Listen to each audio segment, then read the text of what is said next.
Hello, welcome to Kevlar's Quest, the Modern Life podcast. I'm Kevin Ijezi. Today's quest is why I believe sex is overrated. Why I believe sex is overrated.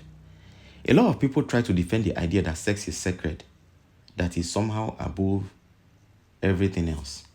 Honestly, I don't buy it. Sex can feel special to you personally, sure, but in general, it's not this untouchable magical thing. And the mismatch between how people value it is causing all kinds of problems.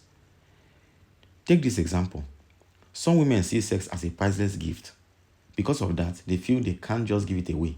They expect something in return, maybe money, maybe love, maybe commitment.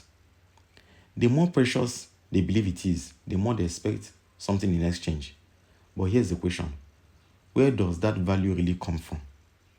Sex is short. It doesn't last long. And while it's pleasurable, so are a lot of things that don't come with such a high price tag. It's kind of like trying to sell a family treasure at a pawn shop. To you, that old watch from your great grandfather might be priceless, but to the pawnbroker who is trying to buy it from you, it's just another rusty watch worth some small change. The watch hasn't changed. It's your emotional attachment that makes it feel special. Sex works the same way. People project value onto it, but that doesn't mean it's inherently rare or precious. Now, some argue that sex should be special. They say it's noble, even spiritual, the measure of two souls. Religion has often tried to elevate sex this way, making it sacred, reserved for certain conditions. But if you think about it, the comparison doesn't add up. In Christianity, communion is supposed to be the ultimate spiritual union with God Himself, and is free, frequent, and open to anyone.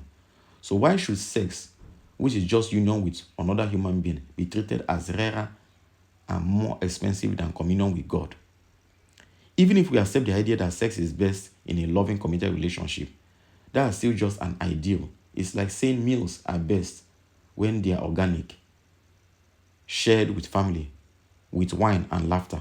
Sure, that sounds great, but how often does anyone actually eat like that? Once or twice a year, maybe. If we insist that food could only be eaten under those perfect conditions, that means we'll starve. And if sex could only happen under ideal conditions, humanity wouldn't have made it this far. The truth is, people the truth is that people have sex for all kinds of reasons. Some healthy, some not so healthy. But not all non-ideal reasons are bad. Just like eating isn't always a perfect family fix. Sex doesn't always have to be a sacred ritual. Sometimes it's casual. Sometimes it's messy. Sometimes it's just fun. And that's okay. So maybe the point isn't whether sex is special or not. Maybe the point is that it's human. And like food, is part of life. Sometimes ideal, sometimes not, but always real. Okay, that's our quest for today. Please, please, please, please subscribe, like, and share so that my channel can grow. Someone out there needs to hear this message, maybe someone like you. Let's spread strength and clarity to those navigating this journey. We'll talk more in future episodes. Let me know your thoughts. Thanks for listening and take care.